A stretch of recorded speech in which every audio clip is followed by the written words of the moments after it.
ఉపరితల ఆవర్తనం రుతుపవన ద్రోణి ప్రభావంతో ఉమ్మడి వరంగల్ జిల్లాలో భారీ వర్షాలు కురుస్తున్నాయి. పలు గ్రామాలకు రాకపోకలు నిలిచిపోయాయి. ప్రజలు అప్రమత్తంగా ఉండాలని అధికారులు సూచించారు.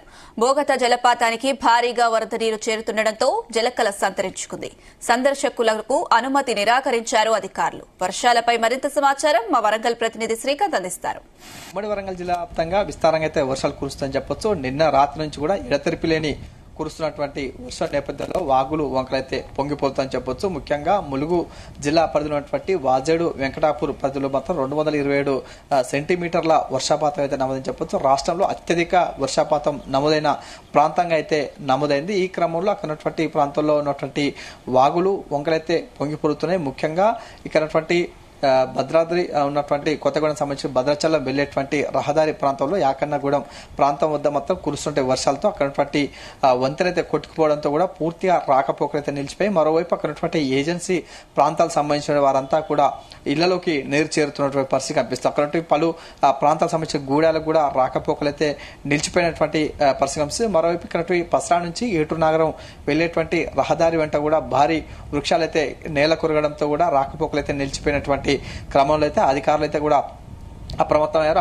అక్కడ వృక్షాలను కూడా తొలగించడంతో ప్రస్తుతానికి మాత్రం రాకపోకలైతే కొనసాగుతున్నారు. మరోవైపు వర్షాలు కురుస్తున్న నేపథ్యంలో ఇటు మహబూబాబాద్ జిల్లా ప్రాంతంలో మాత్రం ఎక్కువ కూడా కురుస్తున్న వర్షాలకైతే కూడా అక్కడ సంబంధించిన చెరువులు కూడా పూర్తిగా నిండిపోయాయి, జలకళను అయితే సంతరించుకున్నాయి. మరోవైపు ఇక్కడ వరంగల్ ట్రై సిటీకి సంబంధించిన ఇటు వరంగల్, హన్మకొండ, కాజీపేట ప్రాంతాలు మాత్రం నిన్న రాత్రి నుంచి కూడా కురుస్తున్న వర్షం నేపథ్యంలో కూడా భారీగా అయితే వర్షం నీరైతే చేరుకుంటున్నటువంటి పరిస్థితి కనిపిస్తుంది. మరోవైపు ఇక్కడ జనగాం జిల్లా, అదేవిధంగా ఇక్కడ జయశంకర్, భూపాలపల్లి జిల్లాలో కురుస్తున్నటువంటి వర్షం నేపథ్యంలో మాత్రం భారీగా వరద నీరు చేరడంతో పాటు అక్కడ ఈ సింగరేణికి సంబంధించిన బొగ్గు ఉత్పత్తి మాత్రం పూర్తిగా నిలిచిపోయింది. మరోవైపు ఇక్కడ కంకల వాగు, అదేవిధంగా బల్లకట్టు వాగు మాత్రం పొంగి పొర్లుతున్న నేపథ్యంలో కూడా పంట పొలాల్లోకైతే కూడా భారీగా అయితే వరద నీరు అయితే చేరుకున్నటువంటి పరిస్థితి కనిపిస్తుంది. అదే విధంగా అక్కడ కొన్ని ప్రాంతాలకు సంబంధించిన గ్రామాల్లో మాత్రం పూర్తిగా రాకపోకలు నిలిచిపోయడం, అదేవిధంగా ఇళ్లలోకి నీరు అయితే చేరుకుంటాయని చెప్పొచ్చు. మరోవైపు ఇక్కడ నయాగర జలపాతంగా పిలుచుకున్నటువంటి బోగత జలకళను అయితే సంతరించుకుంది. భారీగా అయితే వరద నీరు రావడంతో కూడా అక్కడ కనువిందు చేస్తుంది. మరోవైపు ఇక్కడ ఫారెస్ట్ సంబంధించిన వారైతే కానీ పర్యాటక సంబంధించిన అధికారులు మాత్రం ప్రస్తుతానికి మాత్రం ఇప్పుడైతే సందర్శకులు ఎవరు రాకూడదని చెప్పి ఒక హెచ్చరికలు ఇస్తున్న పరిస్థితి కనిపిస్తుంది. ఎందుకంటే ఎక్కువ కూడా వర్షాలు కురియడం, అదేవిధంగా ఇక్కడ రాకపోకలు స్తంభించడం, అదేవిధంగా పలు గ్రామాలకు నీరు వెళ్తున్నాయి కాబట్టి ఈ సందర్శకులు వస్తే మాత్రం ఇబ్బంది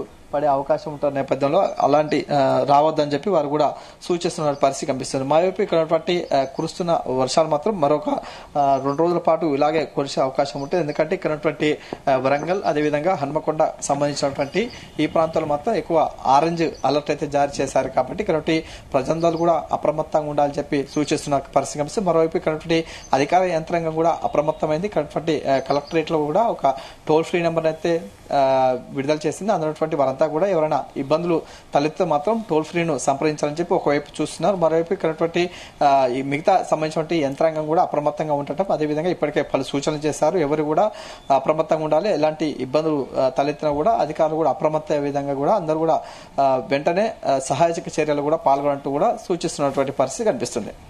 ఓవర్ టు స్టూడియో.